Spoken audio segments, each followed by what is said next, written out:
За сайн байцгаана уу? Бүтээлийн зарчмын 3 дахь хэсгийг өнөөдөр үздэцгээе.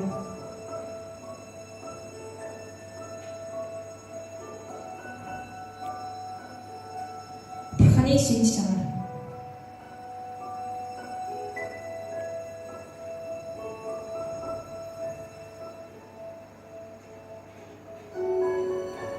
Нэг архам цаашран харвар бүх оршийн тогтнолын нэгдэх хүчээр шалтгаан ч гэсэн додоод ба гадаад шинжийг агуулсан байдаг.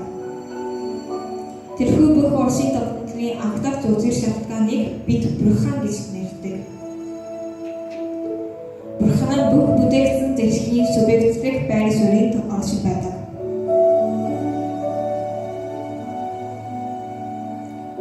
Додоод шинжийн оршийн тогтнол нь Бурхан, харин гадаад хэрэгрийн оршийн тогтнол нь бүтээгдсэн дэлхий юм аа. Бүтээлийн дэлхийн нь ягар төгс-төгссөн нэгэн хүнтэй адил учраас Бурханы бүтээлийн зэрлэгийн дагуу үзэсгэлэн үйлдэх төгс органик бий.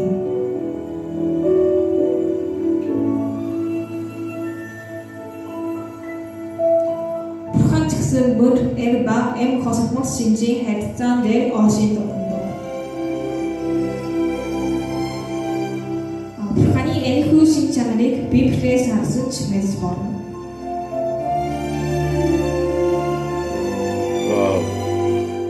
Бурхан өөрийн хён шинж буюу өөрийн дүрээр эрэгтэй эмэгтэй хүнийг бүтээвэснээс үзсэн ч Бурхан эрэг эмийн космос шинжийг нэгдмэр субъектоор орсох болохыг мэдж байна.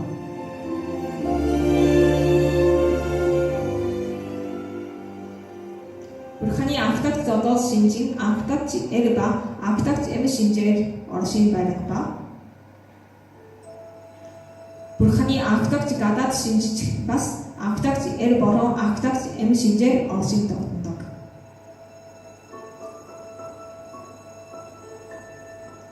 Эр болон эм шинжийн тус додоод шинж болон гадаад хэрвэр субъект болон объектийн харилцааг агуулж байдаг. Сөрөг эрэг, захиу, үрэгч, эрэгчин эмэгчин, эрэгтэй эмэгтэй. Бүх бүтээл эр ба эм хоёр шинжээр оршин байдаг.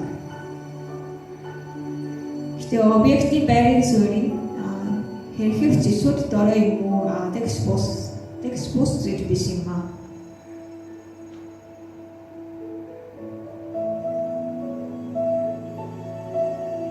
Бурханаа додоод эр шинжид субъектээр оршдог учраас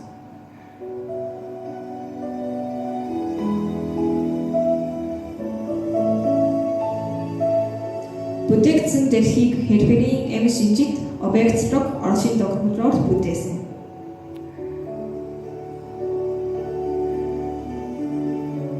Тиймээс бид Бурханыг Аава хэмээн дуусгаж үүнтэй холбоотой юм аа.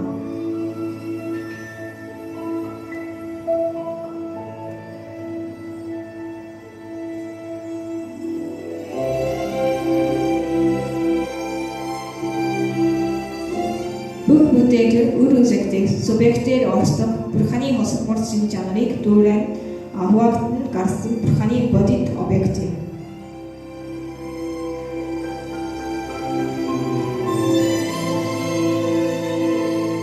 Бодит хэвний бие боёо дахин давтагчгүй ганц бич үнтэй адил Бурханы хосмос шинжийг дүүрэн бодитоор хуваагдсан гарсан юм аа.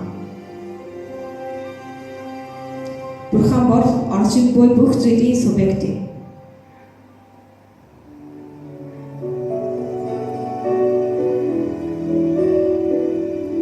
Бурханаа додоод шинжийн үр үзэгдэх хайрын зэрэг.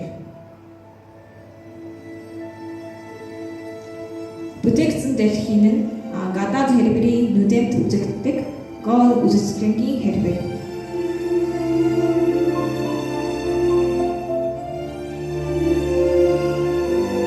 Бурханаа эм шинжийн субъект, бүтээгдсэн дэлхийн нь эм шинжийн объект.